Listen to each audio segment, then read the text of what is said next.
What's up, y'all? It's T-Turn. Today we're gonna be looking at y'all's theories for the Indigo disc. We're just gonna lightning round through a bunch of these. I think y'all have some good ideas. So the first one here is talking about an alternate take for what Area Zero and the time machine really is, which is based off this picture. So right now the two leading theories are imagination and then time travel, right? Let's see what this one is. So how he's reading this tablet is that Area Zero is that small area in the center, and our reality at the top is just connecting to it, as other realities do as well, which would make Area Zero like a gateway that when you go into, that you might come out in a different reality. Which means when we encounter like the future Pokemon in Violet, we're going down there and seeing an alternate reality where everything's futurified, or a reality where like the ancient Pokemon only survived. And that what the time machine really is like a machine to manipulate that gateway to enter into an alternate reality. Okay, so it is an interesting idea, but the issue is this is like the Ultra Beasts again. The Ultra Beasts literally are alternate realities. And we know Game Freak not gonna repeat the same ideas, so probably not the case, but it does raise an interesting question, right? What is this tablet? The idea of ancient people having discovered that there are alternate worlds connecting to Area Zero is actually really eerie and interesting. So it makes me wonder, will they explain who the ancient people that were in Area Zero are? Alright, so here's the next theory talking about the Paradox Donphan photo. So if you don't know, now that we're getting into imagination territory, the big question comes when we look at the Scarlet and Violet books and we see Heath has a photograph of the Donphans in each version. So if he made up the whole story, how could he have a photo? The idea we're going with is maybe he staged the photo, not with bad intent, but he just wanted to spread a certain fantasy to the world, so he had to stage that photo. What he's saying is maybe, you know, Sad and Turo aren't the first ones to pull out a Paradox Pokemon, and that machine isn't necessarily needed. Maybe Heath drew a bunch of these photos like the Donphans, the Screamtails, or whatever the future ones are, and Tropigus just granted one of them for Heath to see, and he took a photo of that and bounced, and then when Sad and Turo come down, they make the other ones a reality. He even says maybe the Donphan that Heath made is the one that climbs to the surface and we fight in the Asada Desert, which by this point would have eaten the Herba Mystica and grown big. And I think, if I'm not wrong, there is only one Paradox Donphan, right? Because after you beat it, you can come back and catch one, but it might be the same one. But that would be really weird if that was a 200-year-old Donphan that had the Heath magic touch to it. I think this theory has substance, and I think it would be interesting if Game Freak made it so Heath also pulled out a Kieran or Miraidon, and that it has something to do with him having a Cyclizar.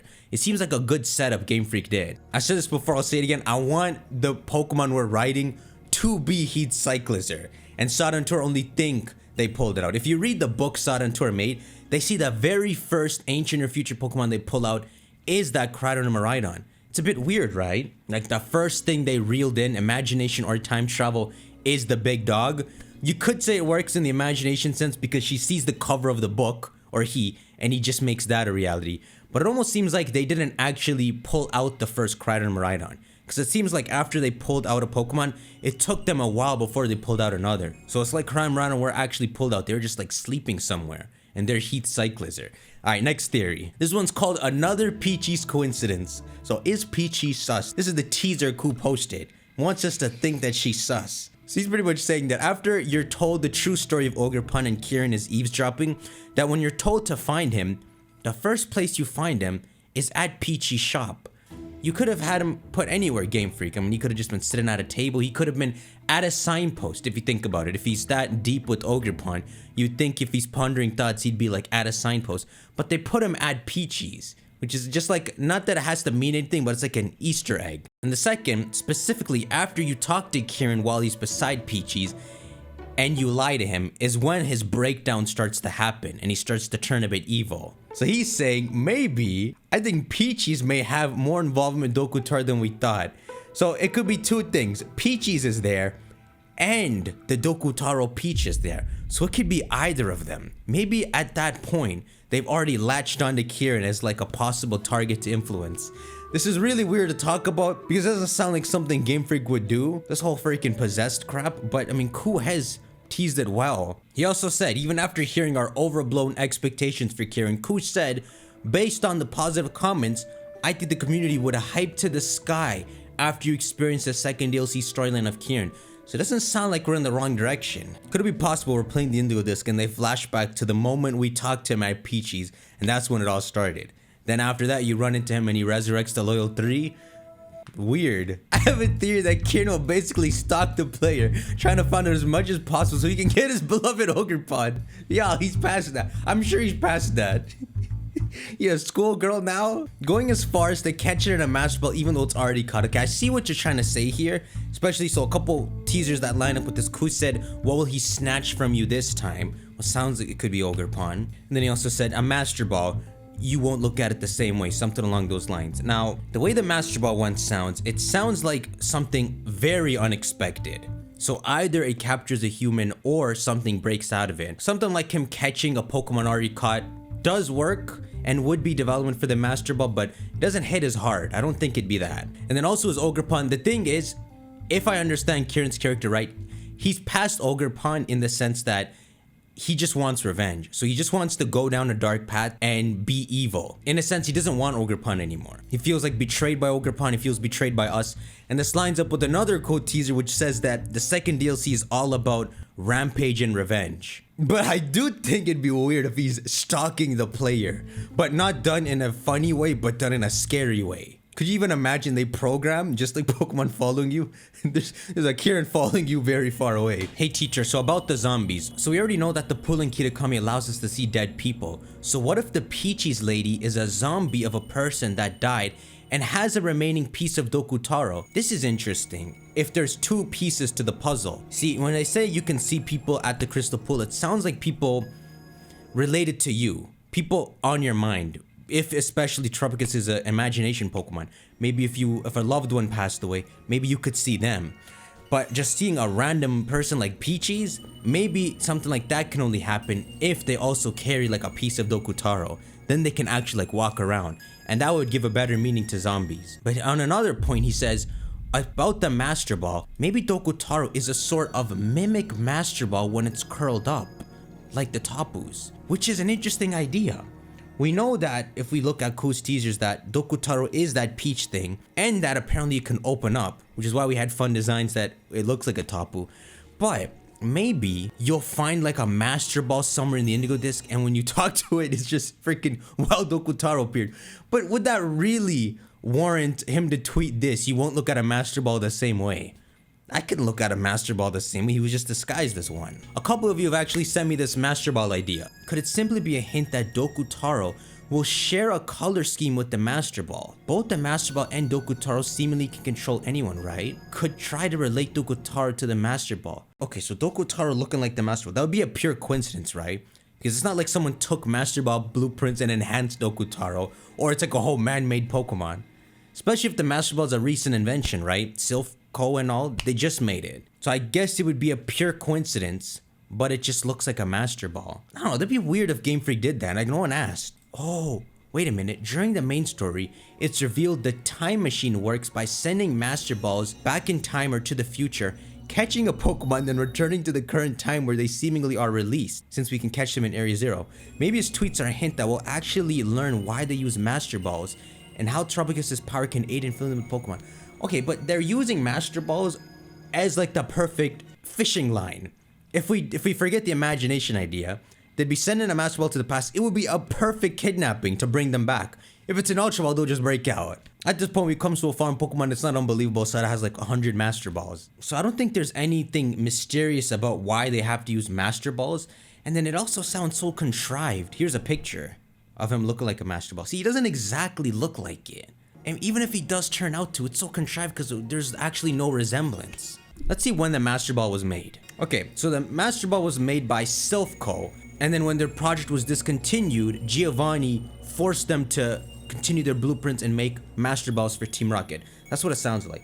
And then also, if I just looked it up, if you look in Legends Arceus, there's no Master Ball. So it sounds like the Master Ball for sure is a recent invention. And it's not like they based the Master Ball off Dokutaro or Game Freak. First you based the Pokeball off of Mungus, which we know is a lie.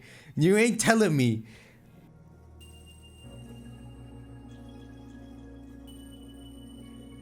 There's no way Dokutaro that important.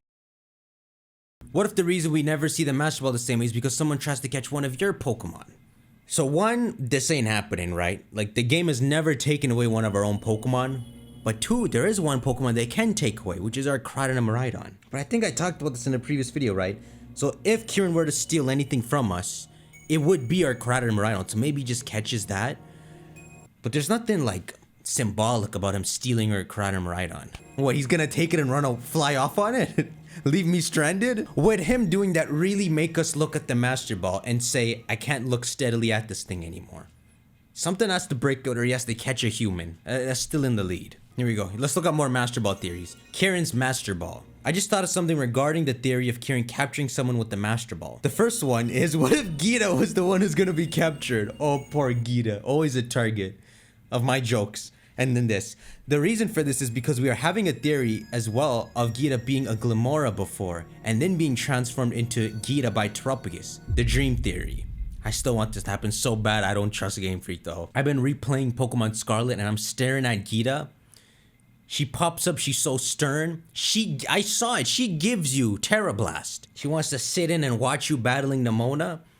Maybe I'm only finding her suspicious because I want to, but I really want to. What if Kieran catches Gita? Since she was a Pokemon before, she has the ability to shrink mini Gita and then uses her to fight you. He sends out wild Gita.